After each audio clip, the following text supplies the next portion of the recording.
दोस्तों, आज अपना 18 मार्च का एडिटोरियल आ चुका है और आज हम भारत में फास्ट फूड और स्क्रीन टाइम के बीच फंसते बचपन और बढ़ते मोटापा विषय के ऊपर चर्चा करने वाले हैं। जी हाँ, मैंने ही ये एडिटोरियल लिखा था और ये आज पब्लिश हुआ है, जहाँ फास्ट फूड और स्क्रीन टाइम के बीच जो हमारा बचपन है, वह कैसे फंसता जा रहा है। मोटापे के कारण बच्चे कैसे प्रभावित हो रहे हैं, उनके स्वास्थ्य कैसे प्रभावित हो रहा है, उसका बचपन कैसे छीन रहा है। इन सभी विषयों के ऊपर आज हम चर्चा करने वाले हैं। नमस्कार, मेरा नाम Manish Kumar Soni, youth editor World Vision News से। और मैंने ये एडिटोरियल जो है वह विश्व मोटापा एटलस 2026 की रिपोर्ट के आधार पर तैयार किया है, जहां भारत में बढ़ता बाल्यावस्था मोटापा एक उभरता हुआ सार्वजनिक स्वास्थ्य संकट बना है, जिसका दीर्घकालिक प्रभाव गैर संचारी रोगों और देश की जनसंख्या के लाभांश पर पड़ रहा है।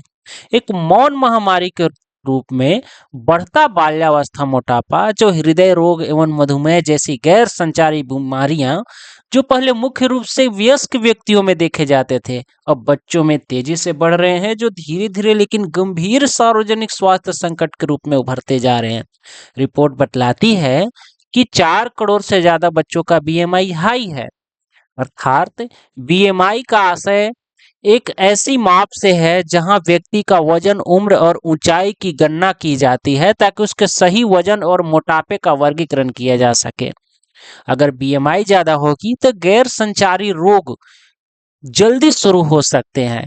गैर संचारी रोगों का आशय है हाई बीपी, हाई कोलेस्ट्रॉल, मधुमेह, फैटी लिवर और हार्ट से संबंधित समस्याओं से है।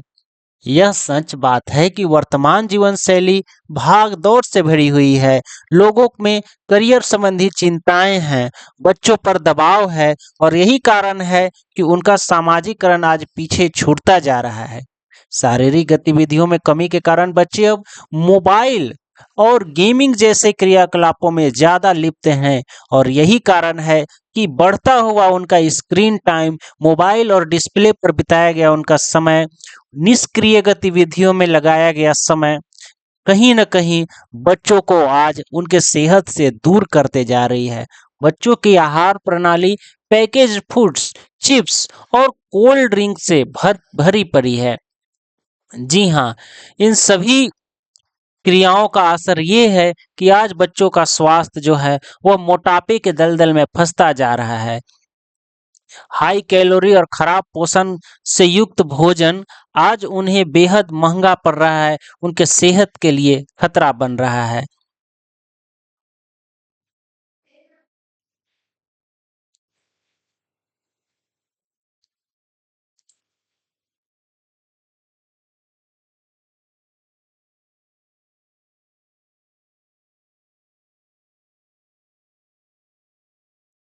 स्कूलों में चल रहे कैंटीन इत्यादि भी स्वस्थ भोजन विकल्पों की कमी से जूझ रहे हैं और जंक फूड की उपलब्धता और खपत बढ़ती जा रही है।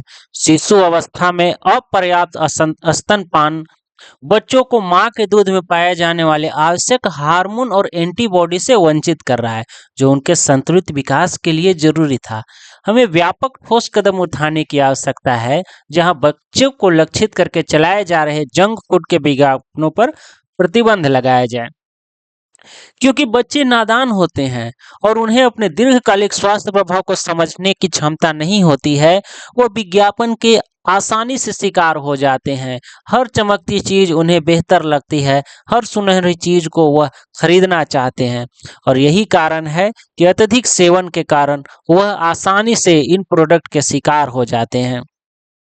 हमें इन पर भारी टैक्स लगाए जाने की जरूरत है। साथ ही अनिवार्य शारीरिक गतिविधियों को ध्यान में रखकर सभी स्कूलों में शारीरिक शिक्षा और खेल पीरियड अनिवार्य किए जाने की जरूरत है। कामकाजी महिलाओं के लिए ऐसी नीतियां लागू की जाने की जरूरत है जहां माताएं कम से कम 6 महीने तक स्तनपान करा सके।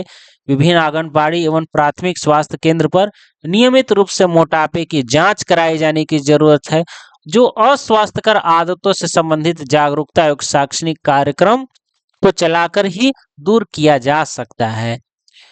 स्कूल कैंटीन इत्यादि जो जंक फूड से भरे हुए हैं, वह पोषण से संबंधित आहार को व्यवस्थित करने की जरूरत है।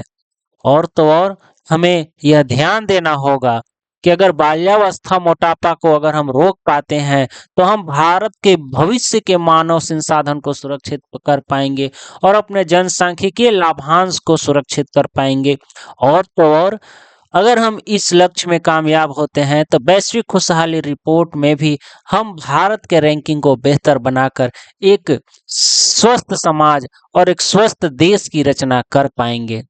तो ये आज मेरा एडिटोरियल था, जो कहीं न कहीं उन सभी लोगों के लिए है जो आज इस समस्या से ग्रस्त हैं या फिर इन आदतों में फंसे हुए हैं। तो चाहे अभिभावक हो या बच्चों हो, सभी को ये ज़रूर समझना चाहिए कि कैसे आज उनका सेहत जो है, वह लगातार जो है जंक फूड और अन्य कई चीज़ों के कारण लगातार जो है वह बिगड़ता जा रहा है। तो ये आज जो है, ये मेरा एडिटोरियल आप लोगों को कैसा लगा ज़रूर बताएं, लाइक करें, कमेंट करें, ताकि लगातार हम आप सबों के लिए इस प्रकार से लिखते रहें और अपनी यात्रा को जारी रखें। धन्यवाद।